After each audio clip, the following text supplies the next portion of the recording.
안녕하세요. 김호준입니다. 문무일 검찰총장이 국정원 사건 등 적폐 청산 수사의 중요 부분을 올해 안에 마무리하고 내년에는 민생 사건 수사에 집중하겠다고 밝혔죠. 그렇습니까? 적폐 수사가 어떻게 시작됐나요? 검찰이 알아서 시작한 건가요? 아니죠. 국정원 댓글 사건 수사를 국정원 댓글 사건을 수사했던 2013년에는 검찰이 없었습니까? 있었어요. 검찰 멀쩡히 있는데 국정원 수사하려다가 조선일보가 앞장서고 국정원이 뒤에 서서 검찰 수장의 목을 쳐버렸죠. 수사를 못하게. 적폐 수사가 가능해진 것은 지난 겨울 1,000만 명이 넘는 시민들이 촛불을 들고 거리로 나가 구체제를 마침내 끝을 냈기 때문입니다. 그렇게 국민들이 만들어준 기회가 바로 적폐 수사죠. 검찰총장이 아니라 그 누구도 시한을 정해서 임의로 끝낼 수 없는 겁니다. 서울중앙지검 검사들 몸이 피곤하면 총장님이 사우나를 끓여주시고 정신적으로 필요하다면 시민들이 응원을 하겠습니다. 서울중앙지검의 적폐 수사 일선 검사님들 난생 처음 응원 꽃다발 좀 받아보시겠습니까? 네. 힘들 내시고 시작했으면 끝을 봅시다. 김호준의 응원이었습니다.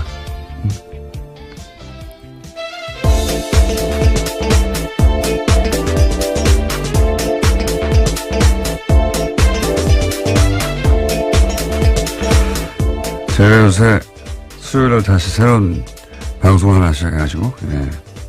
목요일 아침은 다시 혀가 꼬이기 시작했어요. 평상시에도 꼬이는데. 자, 예, 김은지입니다. 제가 소개해드리려고 했는데. 네. 잊어버릴 줄 알고. 네, 혹시 그러신 줄 알고요. 그럴 가능성이 매우 높은 목요일 아침이었는데. 네. 눈치 빠르시게. 김은지 기자, 예.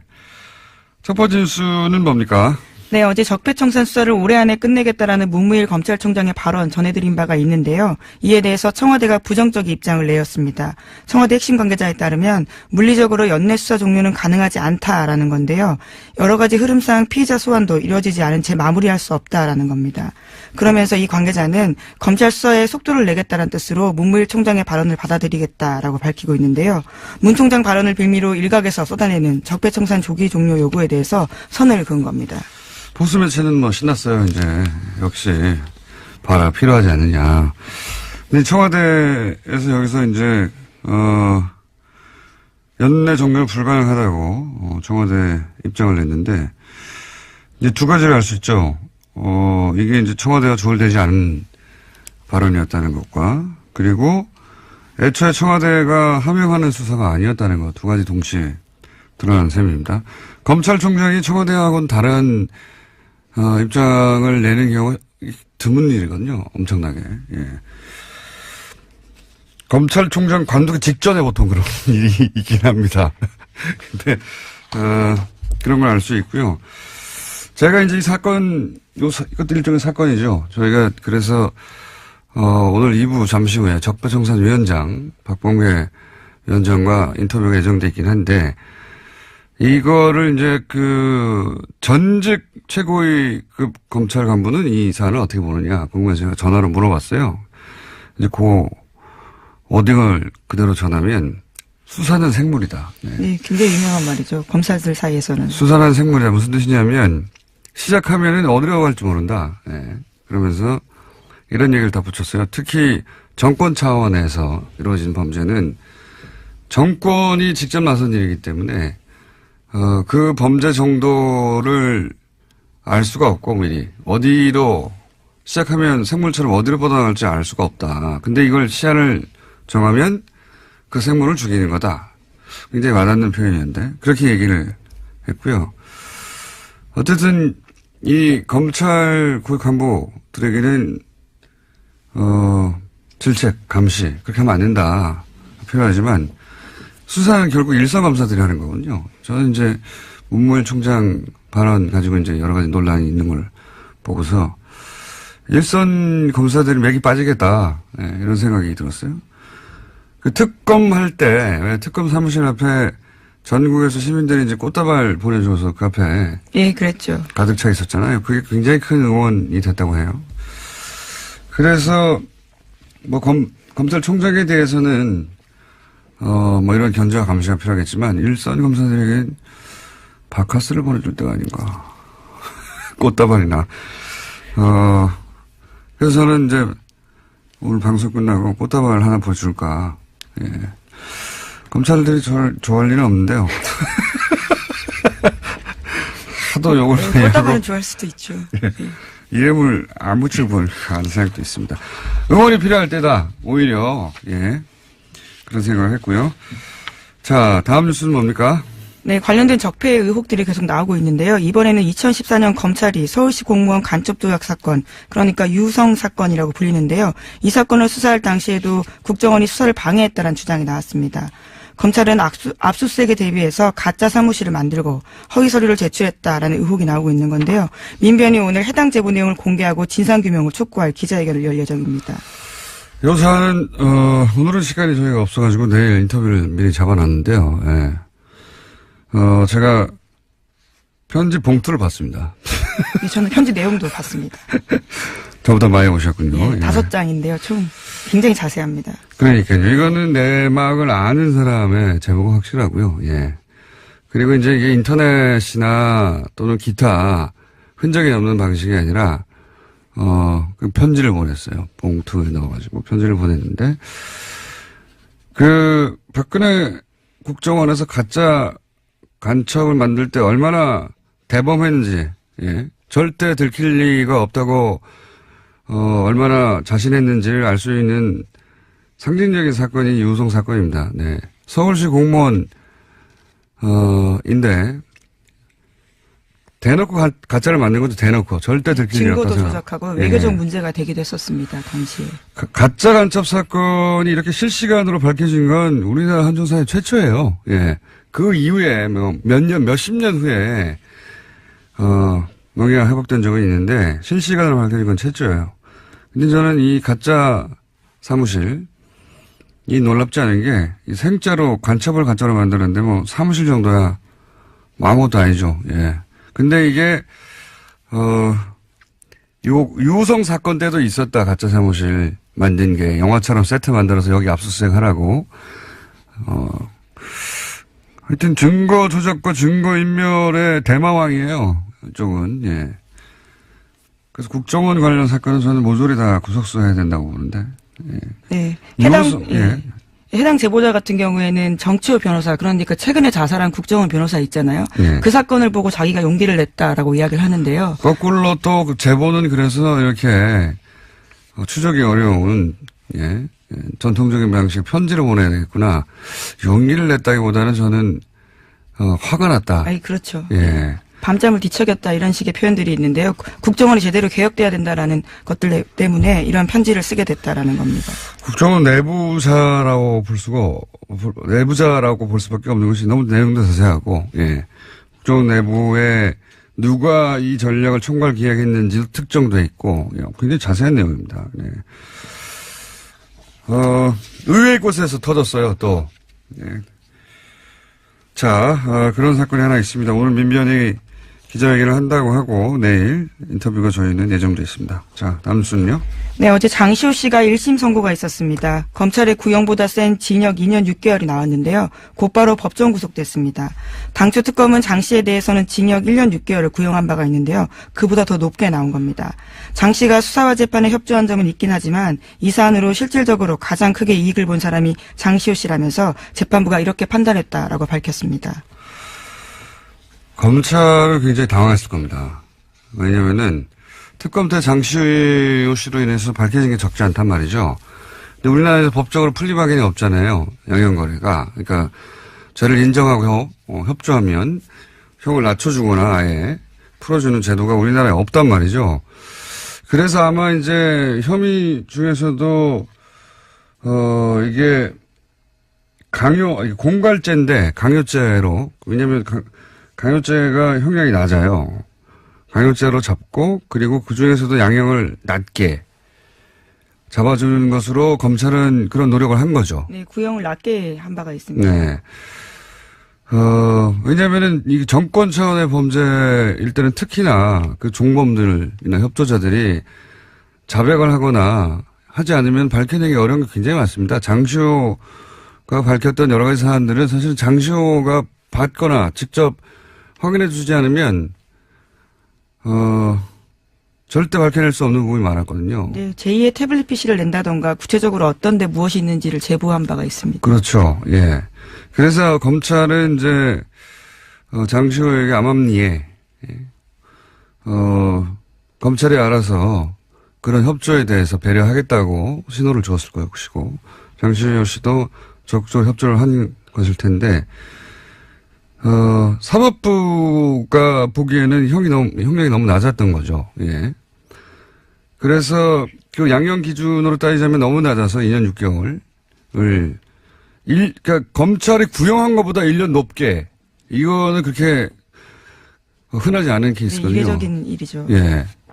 지금 이 적폐 관련해 가지고는 최초의 사례고 그러니까 검찰이 뭐 두 가지로 해석할 수 있어요. 검찰이 그만큼 낮게 구형을 했다라고 볼 수도 있고 그래서 사법부가 보기에는 이게 너무 낮은 거 아닌가 생각할 수도 있고 또 한 가지는 사법부가 의도하지는 않았다고 저는 생각합니다. 이 판결에서. 그런데 결과적으로는 어떤 메시지를 주냐면 검찰 수사 협조에도 별 소용이 없네 이런 메시지를 결과적으로 주게 되는 그런 메시지 효과가 있죠. 예. 예를 들어 삼성 수사 관련해서 검찰에 협조해도 이룰 게 하나도 없다 하는 그런 메시지 효과가 분명히 있습니다.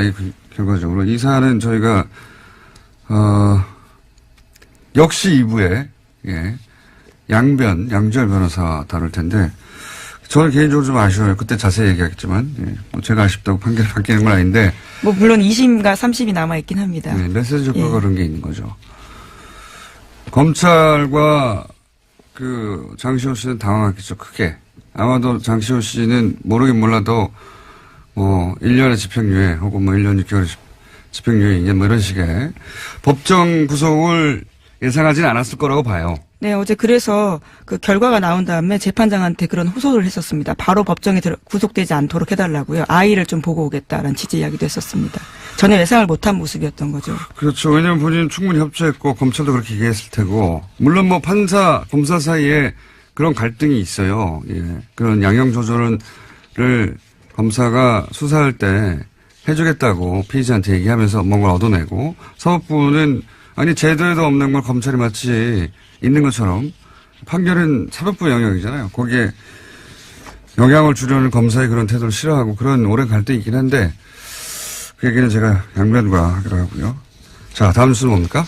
네, 국제올림픽위원회 IOC가 러시아 선수단의 평창 동계올림픽 출전을 금지했습니다. 지난 2014년 소치 동계올림픽에서 국가 차원의 조직적인 금지 약물 복용이 이뤄졌다라는 판단에서 나온 결정인데요.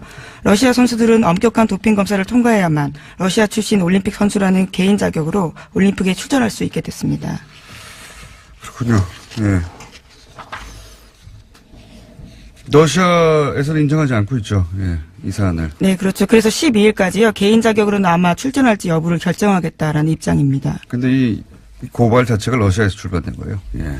네, 내부 고발이죠, 일종의. 예. 자, 다음 뉴스는 뭡니까? 네, 세계적인 시사주간지 타임이 올해의 인물로 성폭력 고발로 세계를 뒤흔든 여성들을 선정했습니다. 성폭력 고발에 나선 여성들을 통칭해서 침묵을 깬 고발자들이라는 이름을 붙이고 표지 모델로 선정했다고 밝혔는데요. 표지에는 성폭력 고발의 중심에 섰던 배우 애슐리 주드 등이 등장했습니다. 이게 이제 특히 영미권에서 미투 해시태그, 그러니까 나도 그런 일을 당했다, 성폭행. 지금 이 여배우들이 굉장히 유명한 영화 제작자 하비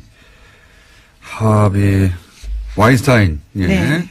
그 양반한테 당했던 성추행 사건들을 계속 폭로하고 그러자 나도 당했다고 하는 미투 해시태그 광풍이 불었거든요. 예. 그래서 이게 이제 전 세계로 퍼져나왔어요. 네, 예. 80개국이 넘는 국가에서 해시태그가 회자됐다라고 합니다. 미투. 여기까지 하고 이제 저희의 미니인 리얼미터를 해야 되는데 이 해시태그 얘기하니까 제가 오늘 재밌는 거 하나만 얘기하고 꼭 넘어가야 되겠습니다. 제가 댓글 부대 아직도 운영된다 이야기 여러 번 했거든요. 근데 이제 반신반의 하셨던 분들이 많을 거예요. 제가 오늘은 좀 더 구체적인 증거에 해당되는 정황을 거의 증거라고 봅니다. 말씀드리면 지금 네이버에 가서 오픈, 영어로 오픈, 영어로 쓰지 말고인데 한글로 오픈 열기 네 글자를 검색어에 딱 쳐보세요. 그런 다음에 그 메뉴 중에 실시간 검색이라는 메뉴가 있습니다. 네이버에. 트위터 같은 거 검색하는. 오픈 열기라고 치고 실시간 검색을 탁 클릭하면 각종 기사에 달린 댓글들 중에 오픈 열기, 옵션. 죄송합니다. 오픈 열기가 아니라 옵션 열기예요. 옵션. 예.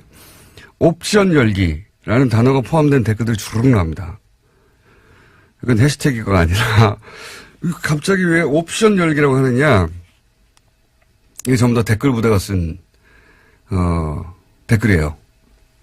댓글을 달 때 위에서 지시를 받아서 그걸 자기 아이디로 카피를 해서 댓글을 달았는데 거기 맨 앞에 옵션 열기라고 하는 내용과 상관없는 메뉴가 있는데 그걸 카피해서 갖다 붙여버린 거예요. 무슨 얘기인지 아시겠죠? 이거 한번 해보겠습니다. 잘 모르겠네요. 바보같이 무슨 얘기냐면 네. 내가 댓글을 달 때 댓글 알바가이드가 쳐요. 예. 지시를 받았어요. 내용을. 그게 자기가 쓴 내용이 아니라는 거죠. 그걸 카피해서 갖다 붙여줄 거 아닙니까? 자기가 쓴 게 아니니까. 근데 그 카피를 할 때 맨 앞에 옵션 열기라고 하는 이 내용과 상관없는 메뉴에 네네. 들어가는 글까지 카피를 해버린 거예요. 그래서 그거를 갖다 붙여서 댓글로 다는 게 엄청나게 많습니다. 그게 여전히 지금 오늘도 달려있는 것들을 볼 수 있어요. 제가 오래전부터 봐왔는데 이걸로 몇 가지를 알 수 있어요. 이제는 댓글 부대 전용 프로그램이 있는 거예요. 전용 프로그램이 있어서 그 프로그램을 통해서 댓글 지시 내용을 받아요. 그런데 이제 그거를 카피 앤 페이스트 할 때 이렇게 마우스나 뭐로 손으로 쭉 긁어서 붙일 거 아닙니까? 그때 맨 앞에 있는 옵션 열기라고 하는 메뉴까지 촥 카피해서 붙이는 경우가 왕왕 일어나는 거죠. 기계적으로 알바를 하다가 결과적으로 예, 그런 실수가 드러나게 된 거죠. 그러는 거죠. 그러니까 프로그램이 있다, 이제는. 이 댓글 부대에 지령을 내리는 프로그램이 있다. 그리고 그걸 카피할 때 옵션 열기라는 부분은 삭제하고 카피해야 될 거 아닙니까? 그래 감쪽같죠. 그런데 컴퓨터에 그만큼 익숙하지 않아서 고연령대 노년층일 가능성이 높은 거죠. 그것까지 카피해버린 거예요.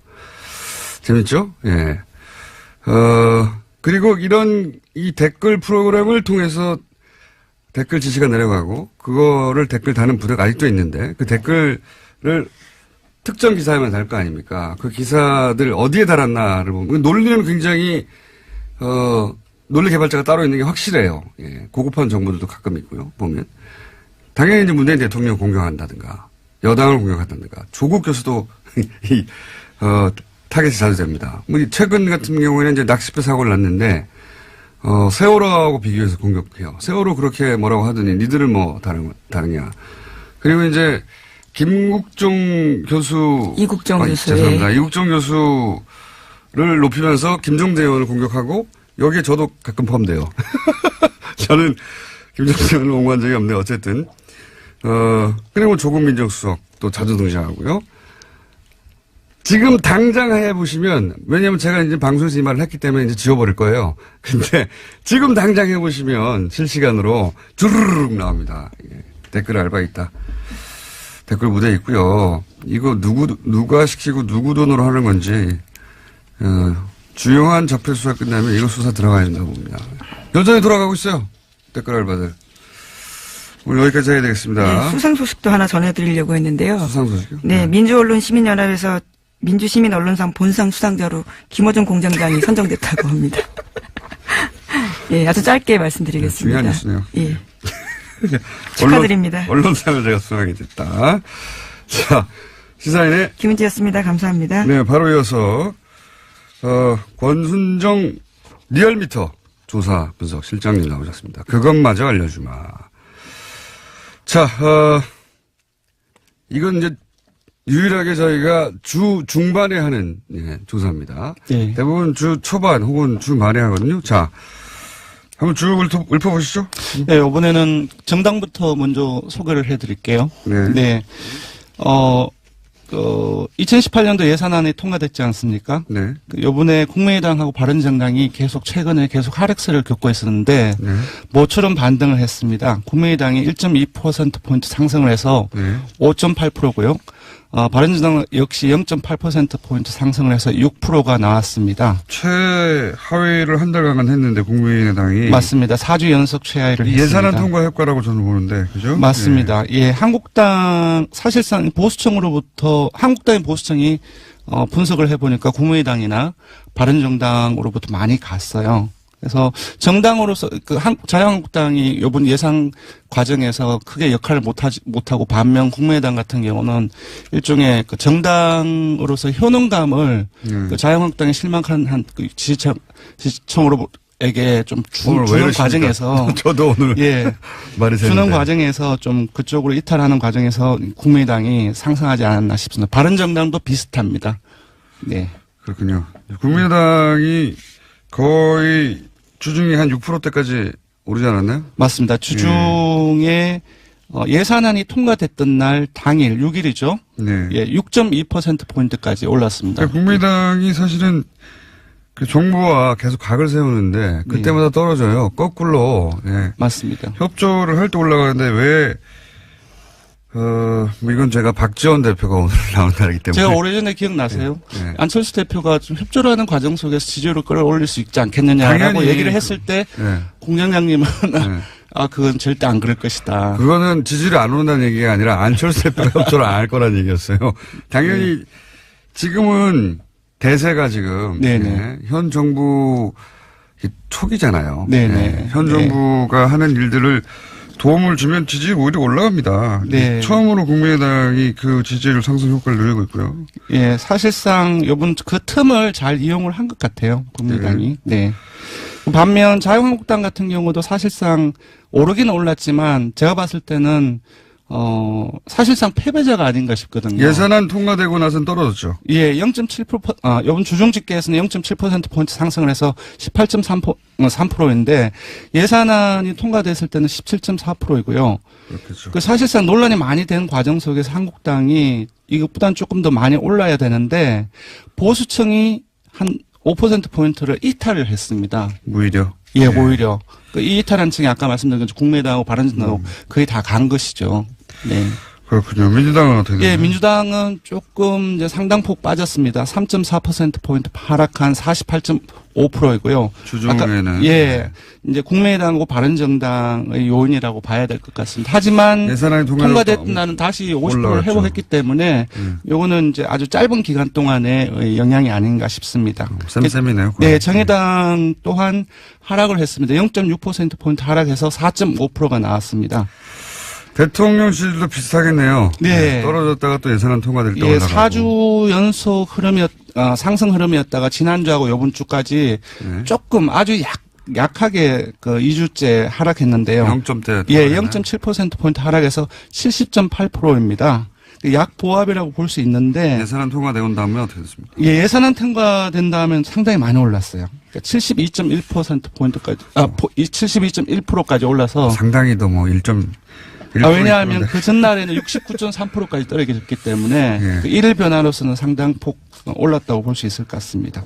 네. 뭐 저희가 몇 달째 똑같은 얘기하고 있는데 0점 몇 빠지고 0점 몇 오르고 뭐 좀 많이 빠지고 오르면 1, 2% 움직이고 이 정도. 종합을 하면 한국당 지지층을 제외하고는 모든 정당 지지층, 모든 지역, 모든 연령, 모든 이념 성향에서 다 긍정평가가 크게 높거나 우세합니다. 네. 알겠습니다. 예산안이 통과되면서 사실은 주요 정당들의 지지율이 좀 진폭이 있고. 네, 맞습니다.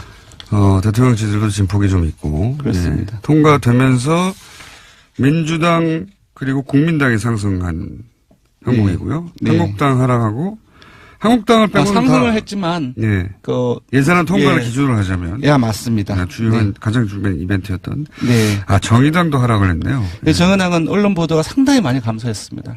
네. 언론 보도 감소 효과도 있는 것 같고. 자, 그것마저 알려주면 현안 주사 이번 주는 뭡니까? 예, 문무일 검찰총장의 이제 발언이 있었는데 많이 논란이 되었죠. 이거 간접적으로 알 수 있는 조사가 아닌가 싶은데요. 한 2주 전쯤에 죄송합니다. 김관진 전 국방부 장관하고 임관빈 전 실장 사이버 사령부 댓글 공작 관련해서 석방이 됐죠. 구속부에 석방이 됐는데 이에 대해서 국민들이 어떻게 생각하는지 물어봤습니다. 이 여론조사 중요해요. 이 여론조사 왜 안 하나 싶었는데 그랬더니 잘못한 결정이라는 의견이 63%가 나왔습니다. 석방이 잘못한 결정이다. 근데 그 중에서 전체에서 매우 잘못한 결정이라고 응답한 사람이 절반이 넘습니다. 50.8%가 나왔습니다. 그렇군요. 그리고 반면 잘한 결정이라고 한 응답은 26.3%이고요. 잘못은 10.7%가 나왔습니다. 대부분의 지역 개청에서 잘못한 결정이라는 것이 대다수 응답이었고요. TK, PK는 어떻습니까? 근데 조금 놀라웠는데요. TK, PK 그 중에서도 TK 같은 경우는 잘한 결정이라는 것이 조금 우세하지 않을까라고 생각을 했는데요. TK를 포함하고 PK를 포함해서 모든 지역에서 잘못한 결정이라고 응답이 많이 나왔습니다. 네. 그렇군요. 그러니까 이제 대략 50대 이하, 그리고 전 지역, 그렇습니다. 전 지역입니다. 네. 그리고 국민의당, 민주당, 정의당 이런 정당 지지자들 다 포함해서 잘못된 결정이라는 게 대다수다. 맞습니다. 60% 이상이고 잘했다고 하는 걸 그러면 60대 이상 보수층, 자유한국당 지지층 이렇게 해요. 핵심적인 이제 보수 성향이라고 할 수 있겠죠. 60대 이상 보수층, 자유한국당 지지층에서는 잘한 결정이라는 것이 대다수입니다. 그러니까 이 26%가 사실은 보수 정당이 노려할 타겟층이 됐는데, 이 정치 진영 굉장히 바뀌었어요, 실제. 맞습니다. 이런 사안도 봐도. 많이 바뀌었습니다. 석방 잘못했다고 합니다. 알려드리고요. 국민 여론은. 조사 기회 알려주십시오. 이번 주중 조사는 TBS 의뢰로 이번 주 월요일부터 수요일까지 전국 19세 이상 성인 1,516명을 대상으로 했고요. 이후 무선 전화 면접과 자동응답 방식으로 실시했고, 표본 오차는 95% 신뢰 수준 플러스 마이너스 2.5%포인트, 응답률은 5.3%였습니다. 현안 조사는 TBS 뉴스공장 의뢰로 어제 하루 동안 실시했습니다. 성인 510명을 대상으로 했고 표본 오차는 플러스 마이너스 4.3%포인트입니다. 권순정 조사분석실장도 오늘 발언이 많이 쓰는 날이었습니다. 죄송합니다. 감사합니다. 고맙습니다. 적폐 청산 수사를 올해 안에 끝내겠다. 문무일 검찰총장 발언 후폭풍 좀 다뤄보겠습니다. 더불어민주당 적폐 청산위원장 박범계 위원님 뵙겠습니다. 안녕하세요, 위원장님. 네, 반갑습니다. 검찰총장이 적폐청산 수사를 올해 안에 끝내겠다 이렇게 말하면 안 되는 거 아닙니까? 그 뒤에 이제 여러 추가적인 어떤 보도에 의해서 다소 이제 그 발언의 진위가 좀 설명이 되긴 했는데요. 문무일 검찰총장의 말씀이 모든 적폐청산과 관련된 수사를 금년 내에 마친다. 이런 의미로는 해석하지는 않습니다. 국정원 TF에서 수사 의뢰된 사건의 가닥은 올해 내로 좀 잡았으면 좋겠다. 그렇게 이해를 하고요. 다소 그 말씀의 진위가 좀 전달되는데 조금 혼선이 있었던 것은 맞는 것 같습니다. 그러면 진위라 하면 위원장님 보시기에는 속도를 내겠다 이런 의미라고 보시는 겁니까? 고충이 좀 있다고 저는 보여지는데요. 아시다시피 일부 언론과 또 이명박 대통령 전 대통령 본인 또 자유한국당의 정치적 공세, 정치보복 프레임이 있었고요. 또 간과할 수 없는 것은 검찰 내부에 검사장들 일부의 어떤 검찰이 청와대 하명 수사를 따르는 거 아니냐라는 그런 불만들이 있었습니다. 최근에 법원 같은 경우에도 김명수 대법원장께서 또 이제 그런 발언도 하셨죠. 그래서 일종의 조직의 수장으로서의 어떤 고충도 고려하고 또 수사의 어떤 속도감도 일종의 요구하고 하는 그러한 어떤 발언이 아닌가. 저로서는 그렇게 해석할 수밖에 없습니다. 그렇다면 굳이 청와대가 연내 마무리는 불가능하다 이렇게 입장을 이례적으로 밝힌 이유는 또 뭡니까? 청와대는 분명한 입장인 것 같습니다. 청와대 고위 관계자의 발언을 보면 수사에 현재 진행되는 상황으로서는 금년 내에 끝내는 것이 불가능하다. 문무일 총장의 발언은 속도감 있게 수사하라는 그런 의미도 받아들인다. 또 적폐청산의 수사라는 것이 일부 야당의 주장처럼 그러한 정치보복 그런 것이 아니고 제도와 어떤 관행, 시스템을 바꿔내는 과정이기 때문에 혐의가 있으면 있는 대로 수사할 수밖에 없는 거 아니냐라는 아주 강한 의지를 다시 한번 표현한 걸로 봅니다. 일반 시민들 입장에서 궁금한 건 결국 그래서 이거 연내 끝나는 거 아니죠? 네. 불가능하다고 봅니다. 여러 가지 조건들이 그렇습니다. 네. 그러면 이제 적폐청산위원장으로 보시기에 앞으로 남아있는 사건들 중에 가장 중요한 남아있는 적폐수사가 어떤 게 있습니까? 국민의 관심은 뭐니 해도 지금 박근혜 국정농단을 넘어서서 그 원인이 됐던 이명박 정부 당시의 여러 가지 적폐들에 대한 수사인데 그 정점은 이명박 전 대통령 아니겠습니까? 그렇죠. 어떤 방식으로 조사를 할 것이냐. 군사이버사령부 관련해서는 직접적인 그러한 어떤 진술들이 나왔습니다. 김관진이 석방이 됐습니다만 예. 저는 다스 문제라든지 다스 140억이 스위스 계좌에서 다스로 돌려가는 과정은 분명히 불법성이 있는 거고요. 또 제2롯데월드 뭐 여러 가지 자원외교 비리, 자원비리 이런 것들은 여전히 수사의 대상으로 남아 있다고 봅니다. 자, 그러면 말씀을 꺼내셨으니까 이왕 연결된 김에 박범계 의원님도 사실은 오래전부터 이 다스 관련해서 자료들을 많이 들여다. 네. BBK, 예. 네. BBK 다 연결되니까요, 결국은. BBK. 네, 그렇습니다. 예. 자료를 오랫동안 보시고 특히 미국 쪽 판사 출신이시다 보니까 그런지 미국 법원에서 나온 자료를 굉장히 면밀히 검토하신 걸로 알고 있는데, 연결된 김에 미국 법원에서 나온 최근의 그렇습니다. 해석이나 판결이나 중에 주목할 만한 것들이 있습니까? 예, 그렇습니다. 미국에서는 여러 가지 소송들이 있었습니다. 그 중에 특히 제가 지난번에 자금의 흐름 관계는 밝혔고요. 예. 옵셔널 캐피털과 김경준 사이에 미국 캘리포니아 지방법원 소송이 있었는데요. 예.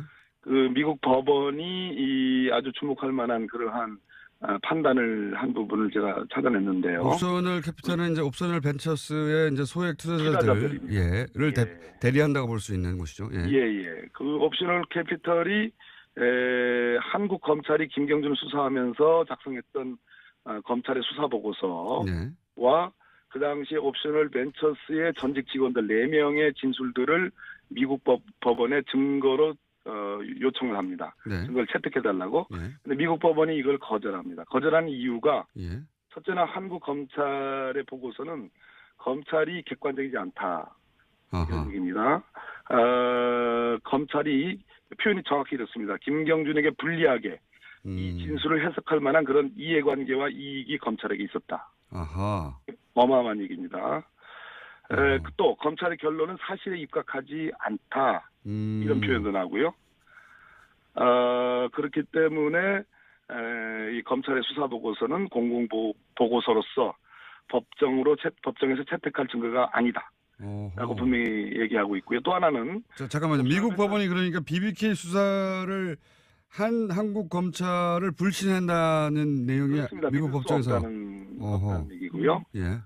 또 하나는 옵셔널 벤처스의 4명의 진술자들이 있습니다. 그 당시 BBK 김경준 수사하면서요. 예.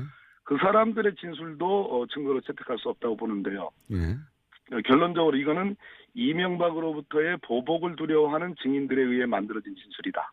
이런 표현을 합니다. 야, 이거는 저 같은 사람이 주장하던 걸 미국 법원이 주장을 했네요. 판단했습니다. 그러네요. 구체적으로 여보세요? 네, 듣고 있습니다. 흥미진진하게 듣고 있습니다. 네. 예, 그렇습니다. 그래서 이런 표현도 나옵니다. 이 4사람의 진술은 서울시장인 이명박의 대리인들이 증인들에게 진술 바꾸지 마. 그리고 어떤 식으로든 김경준을 돕지 마라는 강한 압박 속에 만들어진 거기 때문에 믿을 수 없다 이런 얘기입니다. 미국 법원이 어떻게 그런 판단을 했죠? 잘 판단한 거죠. 잘 판단한 거죠.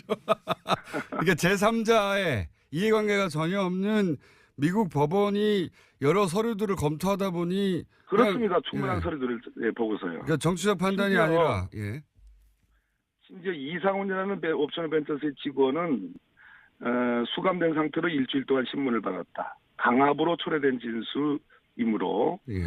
신뢰성이 떨어진다. 이런 표현도 나옵니다. 어허. 이게 이제 국내하고는 다르게 전혀 정치적 이해관계 없이 그냥 사건 자료만 보다 보니까 미국의 판사가 이거는 뭐 검찰이 BBK 수사를 엉터리로 했네. 이렇게 판단한 거군요.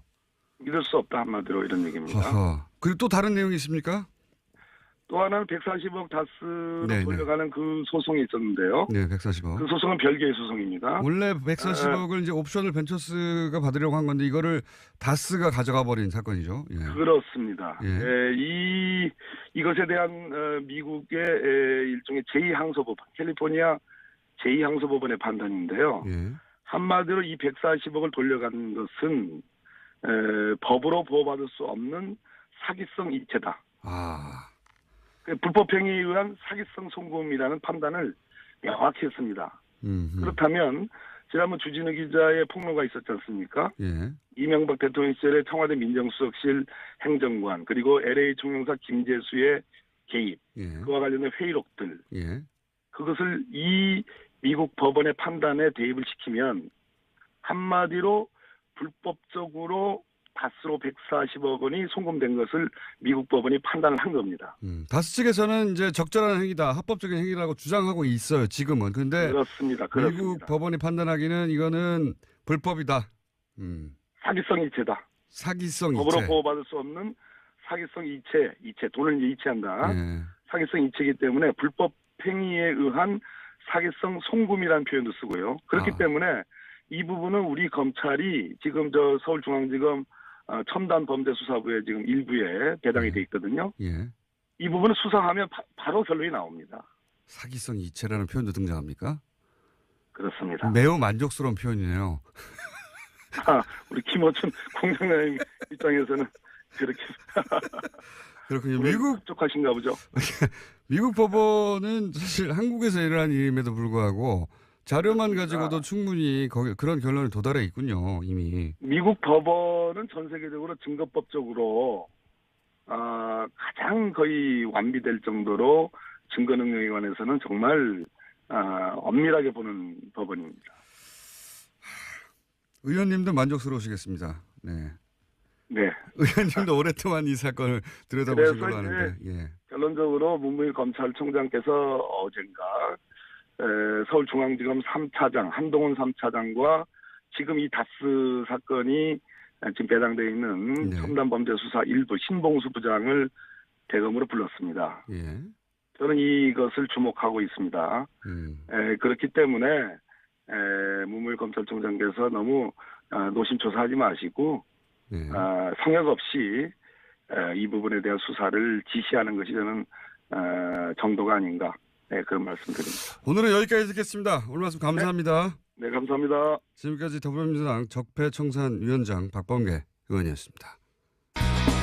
자, 남는 시간이 있네요. 남는 시간이 있길래 양철 변호사님이 나오셨습니다. 아니, 시간도 없는데 중간에 CM을 왜 틀고 그래요, 음악은. 빨리 하시죠.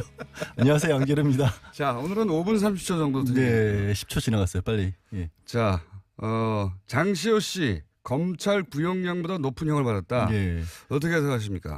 많이들 깜짝 놀랐는데요. 저도 사실은 놀랐고 어떻게 보면 좀 방심했던 것 같다는 생각을 합니다. 누가 방심한 겁니까 지금? 그럼 저도 그랬고 뭐 언론에서 나오는 보도만 보다 보니까 검찰 쪽에서도 그렇고 예, 장시호 씨가 그랬고. 특히 장시호 씨는 어제 기자회견 준비를 하고 사실은 갔었죠. 뭐 복장이나 뭐 머리나 이런 것들이 이제 나온 뒤에 소회 같은 걸 밝힐 준비를 했었던 것으로 보여요, 실제로. 여러 가지로. 근데 바로 구속이 됐죠. 법정 구속이라는 건 법정에 들어갔다가 거기서 나오지 못하고 그냥 바로 이제 피고인석 뒤에 작은 문이 있거든요. 예, 거기서 수갑차고 가버리는 거기서 거군요. 바로 구치소로 이제 서울구치소로 이송이 됐는데 그 얘기는 제가 왜 방심이라는 표현을 썼냐면 다들 국정농단과 관련해서 장시호 씨가 했던 역할 쪽에만 좀 초점을 많이 맞췄던 것으로 보여요. 그러니까 어떤 진술을 했었고 특검에서 수사를 할 때 또 법원에서 재판으로 증인으로 나와서도 굉장히 여러 가지 박 전 대통령과 최순실과의 관계라든가 어떻게 삼성전자센터로 돈이 오게 됐는지 이런 얘기는 다 적극적으로 얘기를 했기 때문에. 잠시만요. 옵션 열기 실시간 검색어 1위입니다.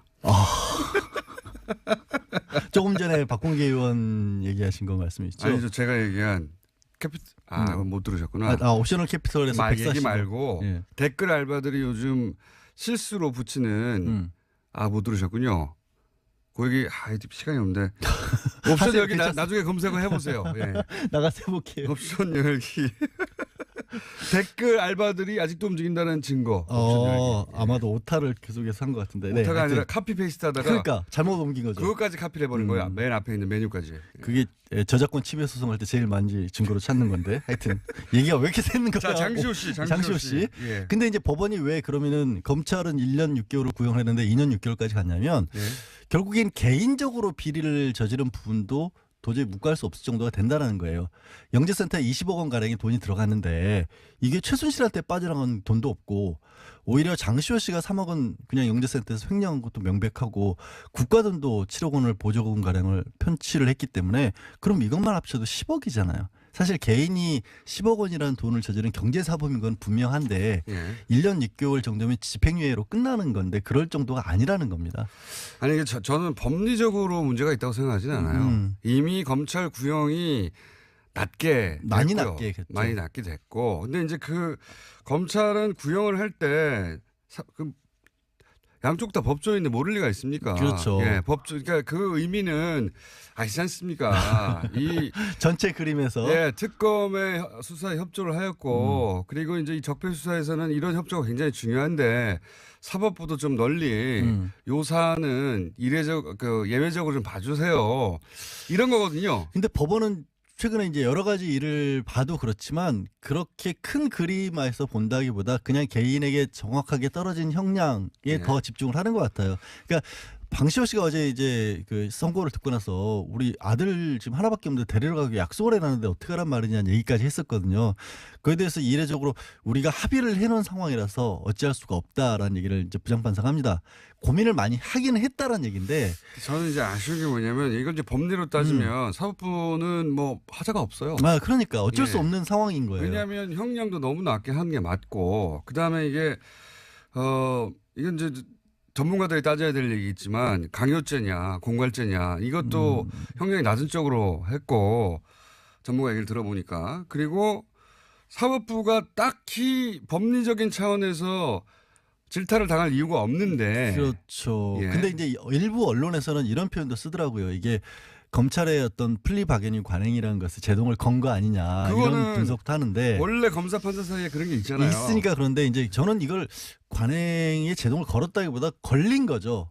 법원이 능동적으로 뭔가 이렇게 검찰을 제어하려고 한다기보다 너무 낮게 들어갔던 것 같고요. 그러려면 차라리 법원도 인정할 수 있을 만한 어떤 제도적인 장치가 있는 게 낫지. 그러니까 차라리 저는 예. 이 차원에 이참에 그런 제도를 만들어서 만들 공식적으로. 필요가 있다고 생각이 들어요. 그러니까 사법부 입장에서 이런 거죠.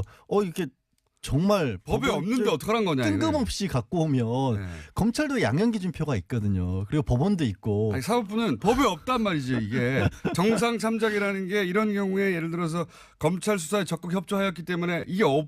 없다고 하더라고요. 그러니까 해도 너무 낮게 잡았다. 법원이 이렇게 본 거예요. 저는 그렇게는 보지 않고 아니, 이렇게 뭐. 봅니다. 그러니까 전 한 개인에 대해서 엄정한 법 집행 중요하죠.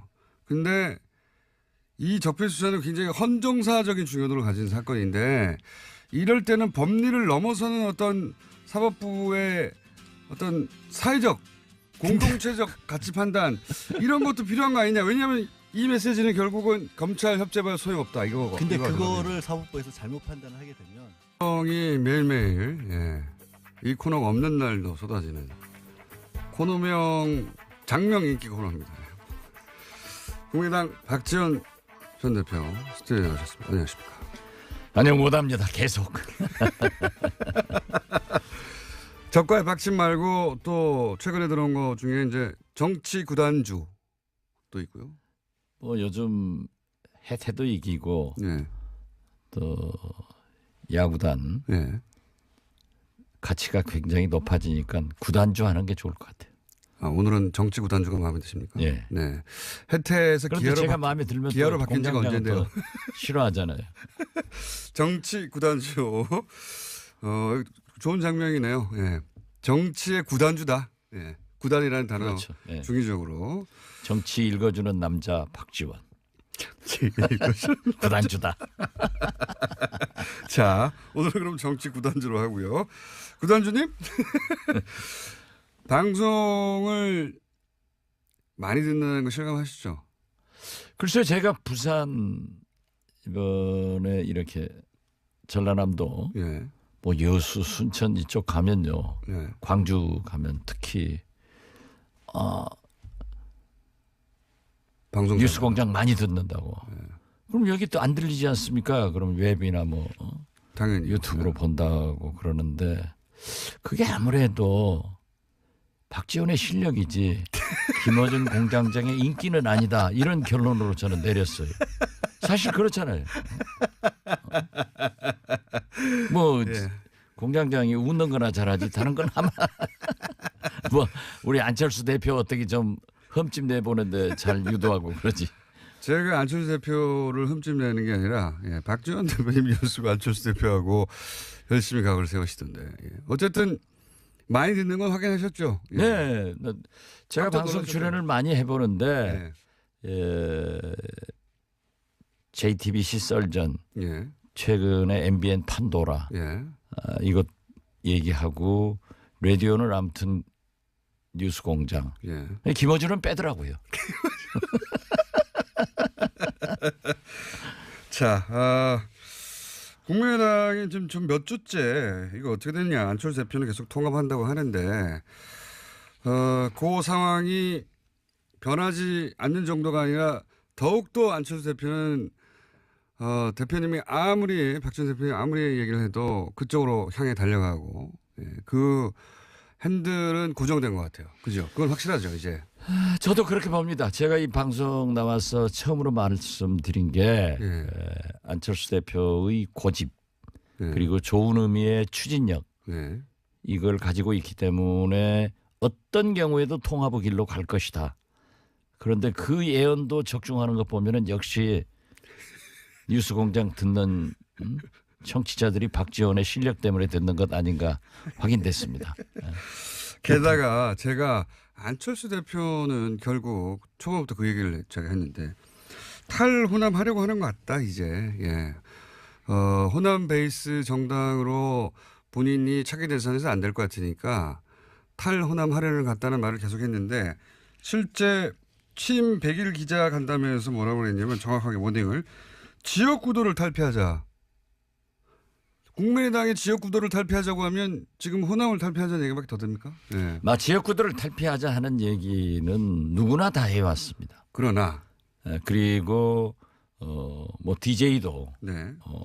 뭐 저도 그런 얘기를 하지만은 안철수 대표는 좀 조심스럽게 호남을 기반으로 해서 외연을 확대하자라고 해왔는데 지역구도로 단어를 바꿨어요. 단어로 바꾼 것은 유승민의 생각이 좀 오염된 것 같아요. 그러니까 여기서는 결국은 탈호남 뭐 표현을 어떻게 하든 간에 지금 안철수 대표와 당내에서 예각을 딱 세우고 있는 것은 결국은 호남계 의원들 중진들 중심으로 해서 그 의원님들인데 그 중진 하지 마세요. 중진 아닙니까? 중진보다 초선 의원들 예. 구당초 인원이 더 많아요. 이제는 숫자로는. 예, 근데 예, 구심점은 중진은 구심점은 이제 언론에서 아무래도 중진들 얘기를 중심으로 보도를 해주니까 그렇게 되는데 정치란 게 그렇죠. 뭐 초재선 포함하여 그러면 예. 여하간 호남계하고 딱 각을 세우니까 있는 와중에 지역구도를 탈피하자 그러면 당신들은 나가라. 나갈 테면 이거 아닙니까? 제가 그렇게 얘기할 수는 없네요. 하지만 부인하기는 어렵죠. 부인하기도 쉽지 않고. 아니 근데 계획이 뭘까요? 호남 지금 사실은 국민의당이라는 정체성 자체가 호남을 베이스로 하였고 거기서 외연을 확장해 나가자는 거였는데 그럼 결별 나가라 사실상 하는 표현이 등장하고 그렇게 해석될 만한 표현이 등장하고 나는 계속 통합으로 가겠다. 그러면 호남 털어내고 나는 전국 정당으로 가기 위해서 밑그림을 그리고 있으니까 당신들 나갈 테면 나가. 이 자세가 변하지 않으니까 그럼 어떻게 하는 겁니까 이제? 양쪽 다 포기할 수 없는 거 아닙니까 절대. 저희는 어제 이제 그 평화계획연대 네. 세미나를 처음으로 했습니다. 네. 요 평화계획연대는 통합은 안 된다고 하는. 그렇죠. 예. 통합을 반대하는 예. 원내 의원들과 일부 원외 위원장들의 결집체가 될 건데 이제 예산이 이번에 성공적으로 예. 통과가 됐잖아요. 국민의당의 역할을 제대로 했죠. 이번에. 제대로 했죠. 예. 그래서 모든 국민과 특히 언론이 예. 국민의당의 존재감이 확인됐고 국민의당 때문에 예산이 통과됐다 하는 찬사를 받아본 것은 모처럼 받아본 거예요. 처음이에요. 모처럼이 아니라. 아니에요. 언제나요? 왜냐하면은 예. 우리가 국정감사도 의원들 국민의당 소속 의원들이 전부 잘했다고 다 평가를 받았어요. 그런데 그게 이제 안철수 대표가 장애 투쟁을 하던 야당 의원들도 국정감사 때는 국회로 돌아와서 투쟁하는데 예. 국정감사 시작되기 직전에 시도지역위원장과 지구당 위원장들을 사퇴해라. 이렇게 결의를 하니까 당 내분으로 들어가서 싸우다가 그게 희석됐는데 예. 이번에도 당대표면은 예산의 투쟁을 위해서 당에서 진두지휘를 해야 되는데 국회는 비워놓고 물론 국회의원이 아니니까 그럴 수도 있다 하지만은 그렇지 않습니다. 정부 더 원외 예. 당대표라고 하더라도 결국 정치는 국회에서 이루어지고 또 예산은 가장 중요한 거니까 당대표가 지휘를 하는 거예요. 근데 이번에 예산 통과하는데 지휘를 안 했어요? 안 하고 전부 나가서 통합 뭐 세미나나 하고 다니고 만나고 다니고 하니까 전열이 좀 흩어졌지만은 다행히 우리 김동철 원내대표나 권은희 수석, 이 황교안 간사 이런 분들과 저도 상당한 도움을 드리면서 잘 통과가 됐어요. 원래 지금 이번에 한 국민의당 역할이 대표님이 계속 주장해왔던 선도 정당으로서 우리가 자유한국당과 민주당 사이에서 우리 역할이 있다고 했던 그 모델 아닙니까? 그렇죠. 예. 그런 걸 우리 공장장이 잘 집어내니까 이 방송을 많이 듣는 거예요. 갑자기 본인에게 유리하니까. 어쨌든 이 역할을 해서 지지율도 올라갔어요. 실제로 좀 전에 리얼미터하고 얘기했는데 예. 꼴찌 몇 주 하다가 이 통과되자마자 그 공의 일부가 국민당에 간 게 맞거든요. 네, 네. 예. 난 그건 처음 듣는데 그래 오늘 한 발표했어요. 예. 한 15%로 올라갔어요. 아니요. 4%대에서 6%대로 올라갔습니다. 아, 예. 그 좋은 신호네요. 그러니까 그렇게 하면 되는데. 그렇게 자, 안 자꾸 해왔잖아요. 안철수 대표가 그러한 것에 매진을 하면 지금도 될 수 있어요. 치고 올라갈 수 있습니다. 그런데 자꾸 통합으로 예. 안 되는 통합으로 가니까 자꾸 떨어지는 거예요. 그래서 통합하면은 2등 정당으로 된다. 그런데 통합하면 꼴찌 정당 돼요. 네, 그거는 이제 전망인데 제가 이제 궁금한 건 지금 당장 눈앞에 닥친 안철수 대표가 가는 길과 그리고 지금 호남계 의원들 지금 평화개혁위원회 대표님을 포함한 의원들 30명 몇 명이라고 해야 됩니까? 20명이라고 해야 됩니까? 30명이라고 해야 됩니까? 뭐 지금 현재는 한 30명? 30여 명 정도에 이르는 예. 이분들의 길이 완전히 다른데 이 완전히 다른데 그게 그냥 노선 투쟁이 아니라 당의 미래를 바꾸는 거니까 다른 정당으로 될 수 있는 거니까 이건 어쨌든 결론이 나야 되지 않습니까? 이거 어떻게 결론 납니까? 대표님이 보시기에. 그러니까 자꾸 예. 우리 공장장께서는 분열을 되게끔 불쏘시개를 막 넣고 불을 떼고 기름도 떼는데 우리가 그렇게 가면 안 돼요. 안 되는데. 그렇기 때문에 예. 우리 평화개혁연대에서는 국민의당을 살리기 위해서 예. 우리의 의사를 또 민심을 안철수 대표가 알아가지고 통합을 포기해라 하는 그러한 압력을 넣는 거지 공장장이 바라는 것처럼 분열하기 위해서 평화계획이 있다 하는 그것은 머리에서 지우세요. 아니, 그런 얘기를 하면 방송 앞으로 아무도 안 들어요. 제가 그런 얘기를 하는 게 아니라 평화개혁 토론회에 안철수 대표가 연단에 오르니까 여기서 야유가 나오고 고함이 나왔잖아요, 이미. 제가 고함을 지르거나 야유를 한 게 아니라 이제 그 현상이 벌어진 정도로 서로 심정적으로 이미 이혼했지 않습니까? 예, 거기 제가 그 현장에 있었고 예. 거기서 2시간 이상 이제 그 얘기를 전부 들었는데요. 일부 당원들이 그 야유한 건 사실이에요. 네. 그리고 안철수 대표를 우리가 초대를 했기 때문에 당 대표로 와서 이제 축사를 하고 다음 행사가 있으니까 자리를 떠야 돼서 제가 모시고 가서 문 앞까지 내가 가면은 조용하죠. 조용해라. 우리가 통합을 반대하는 것과 이렇게 물리적으로 소리를 지르는 것은 구분해야 된다. 그리고 그러한 것은 구실을 주기 때문에 하지 마라. 또 제 말은 딱 들어요.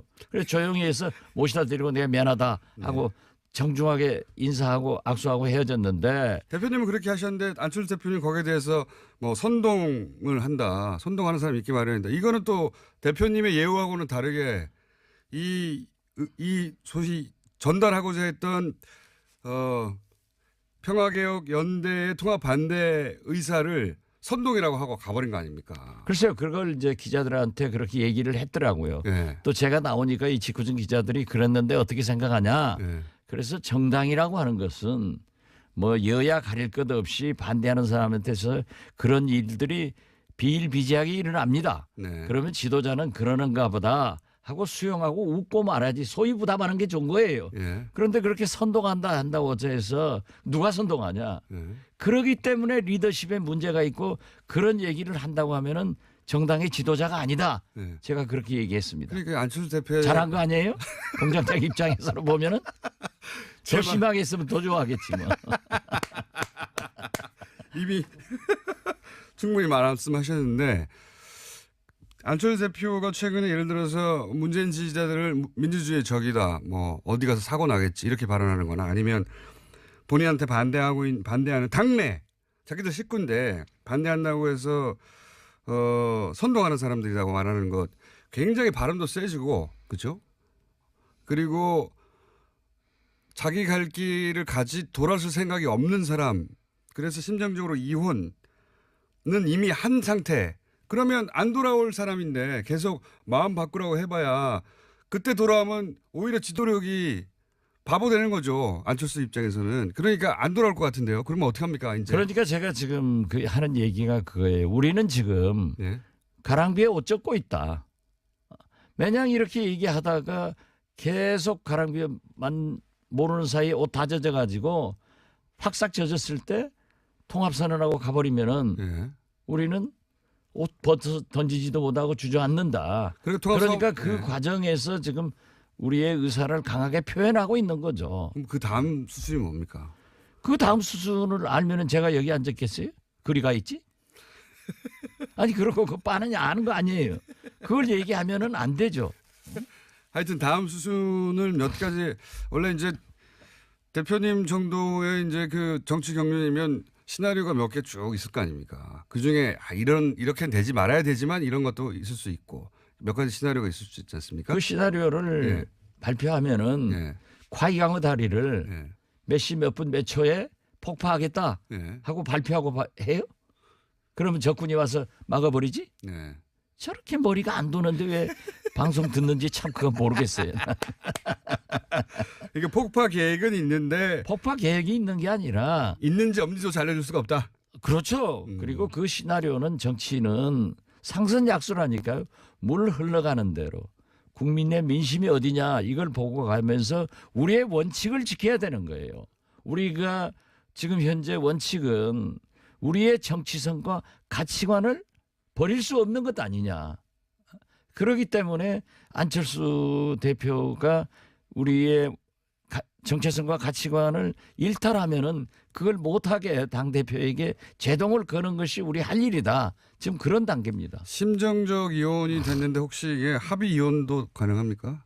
어제 말이죠. 우리가 세미나를 하는데 대학 교수가 두 분.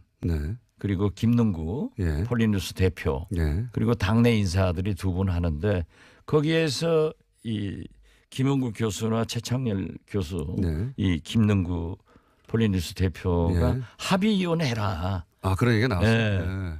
당신들은 절대 안철수는 통합을 가는 거고 5분 다 그거예요. 통합하면은 안 된다. 예. 안 되는 당하고 왜 통합하려고 하느냐. 예. 차라리 합의위원하는 게 낫지 않느냐 예. 하는 방법을 제시하는데 예. 기가 솔깃하더라고요. 기가 썩이다라고. 여기서 합의위원이라는 건 결국 그러면 양자가 어느 정도 선에서 합의해서 갈라서는 거 아닙니까? 글쎄 예. 그런 얘기를 이제 학자들이 예. 또 전문 정치 평론가들이 얘기를 하니까 아 그럴 수도 있겠구나라고 예. 하지만은 저는 어떤 경우에도 우리가 마지막 분열해서 순간까지. 예. 성공하는 것이 없어요. 예. 그렇기 때문에 정치는 똑같지 않잖아요. 예. 서로 다름을 인정하면서 통합 그런 정신으로 가야지 다름을- 합의위원회에서 네. 되겠느냐 그렇게 결론을 내렸죠. 그렇지만 그건 몰라요 앞으로. 그렇죠. 그 합의위원이라는 건 결국 이제 정치적으로는 분당인데요. 그죠? 각자 갈 길 가자. 그럼 당신 당 적은 만들고. 당에서 예. 또 분당되면 또 적어지고. 그렇지만 뭐 같이 갈 수 없는 거 아닙니까? 당대표가 통합을 어느 순간 선언해 버렸다. 물론 안에 있는 의원들은 반대하겠지만 이거 뭐 막을 길은 없잖아요. 그 선언을. 아 그렇죠. 예. 그리고 어떻게 됐든 안철수 대표가 다수의 원외 지역 위원장들과 예. 당원들도 많아요. 왜냐하면 국민의당은 안철수 당이에요. 애초에 만들어질 때. 예, 누가 부인할 수 없어요. 그렇기 때문에 대통령 후보도 압도적으로 되고 또 당대표도 그렇게 반대를 했지만은 압도적으로 되는 거 아니에요. 예. 그걸 부인할 수가 없으니까 그걸 믿고 예.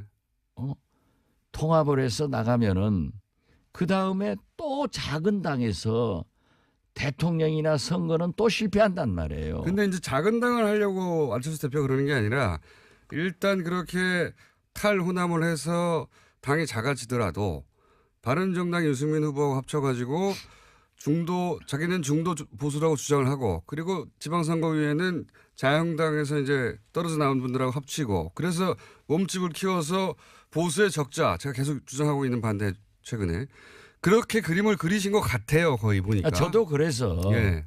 결과적으로는 완충 지역으로 바른정당하고 하고 예. 그다음에 한국당 세력들하고 통합해서 예. 이쪽에서 안 됐으니까 보수의 대통령 후보가 돼서 집권의 길로 가려고 하는 것 아니냐. 예. 저도 그렇게 봐서 제2의 YS의 길을 가고 있는데 예.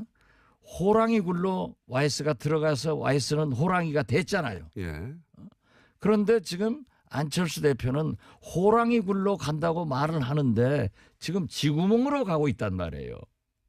그렇게 보신다. 쥐구멍으로 가고 있어요. 그러고 안철수는 김영삼이 아니에요. 그런 탁월한 정치력과 리더십을 그렇게 가지고 있다고 생각은 못해요. 그랬다면 국민의당에서 이런 일이 벌어지지 않았겠죠. 그렇죠. 예.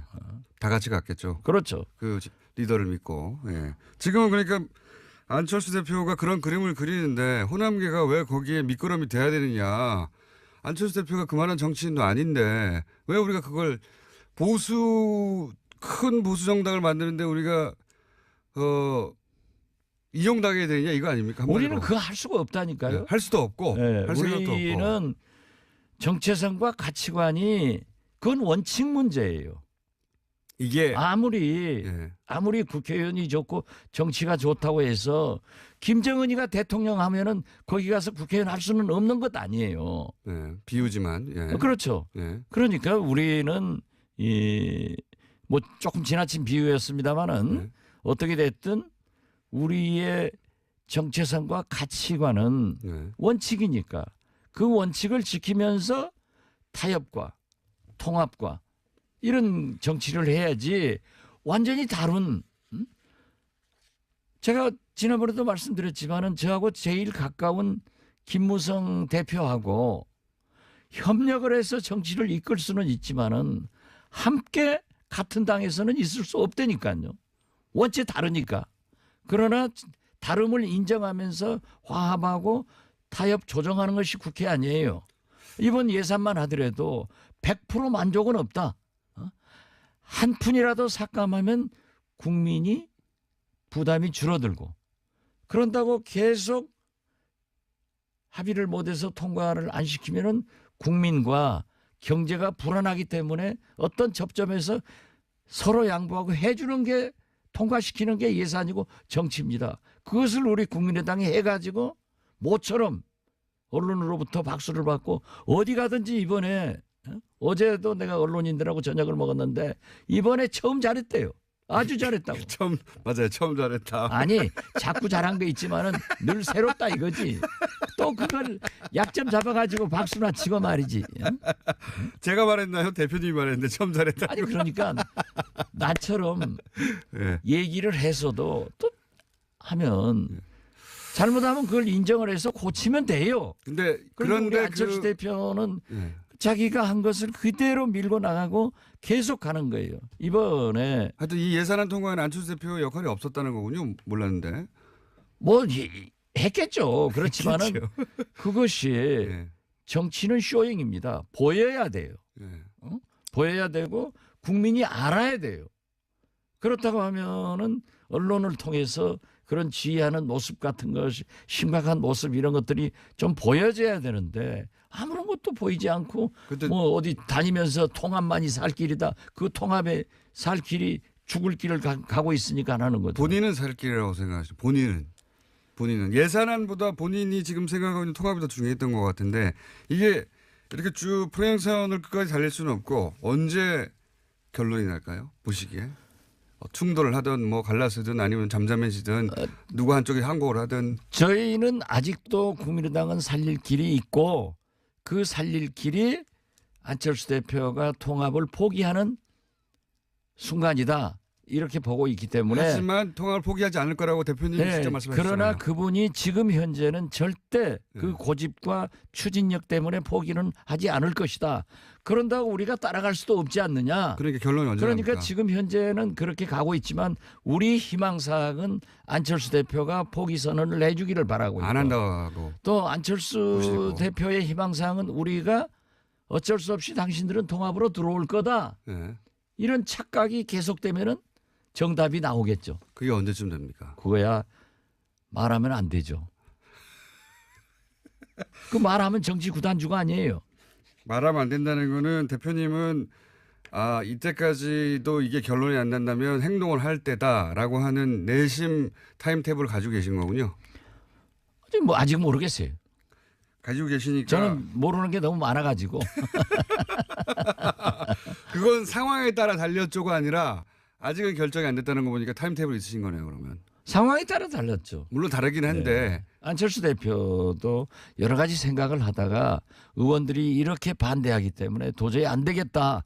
이번에 우리 당내 문제입니다마는 예산안 통과를 두고 그 의원총회를 했어요. 예. 그래서 저는 거기 안 갔어요. 예. 왜냐하면 또 가면 또 싸우고 예. 또 제가 발언한 것은 또 안철수 대표하고 각을 세웠다. 예. 이렇게 하니까 안 갔는데 확연하게 예산 통과를 놓고 예. 딱 구분이 되는데 아하. 예산 통과 반대 예. 당론으로 하지 말자 예. 하는 의원들이 안철수 직계들 서너 분밖에 안 되더래요. 이런 걸 보면은 안철수 우리 대표 쪽은 그러니까 예산 통과가 안 되길 바라는 거잖아요. 이 40명의 국회의원들의 마음속에는 예. 그러한 정의로운 생각이 흐르고 있는 거예요. 예산안 통과를 반대한 것은 안철수 대표 쪽 의원들이었습니까? 그렇습니다. 반대도 있었지만은 당론 표결하지 말자. 예. 나는 반대이기 때문에 내 소신 표결하겠다. 예. 이런 분들이 몇 분 있었다고. 예. 그런데 딱 그렇게 구분을 하더라고요. 음. 그래서 이제 기자들이 취재해가지고도 기자들 판단이 굉장히 적중할 때가 많잖아요. 안 적중할 때도 있긴 하지만 어쨌든. 그렇죠. 예, 예. 뭐 안 적중한 것은 김어준 공장장이나 되게 안 적중하지. 우리 당 출입 기자들은 99% 적중합니다.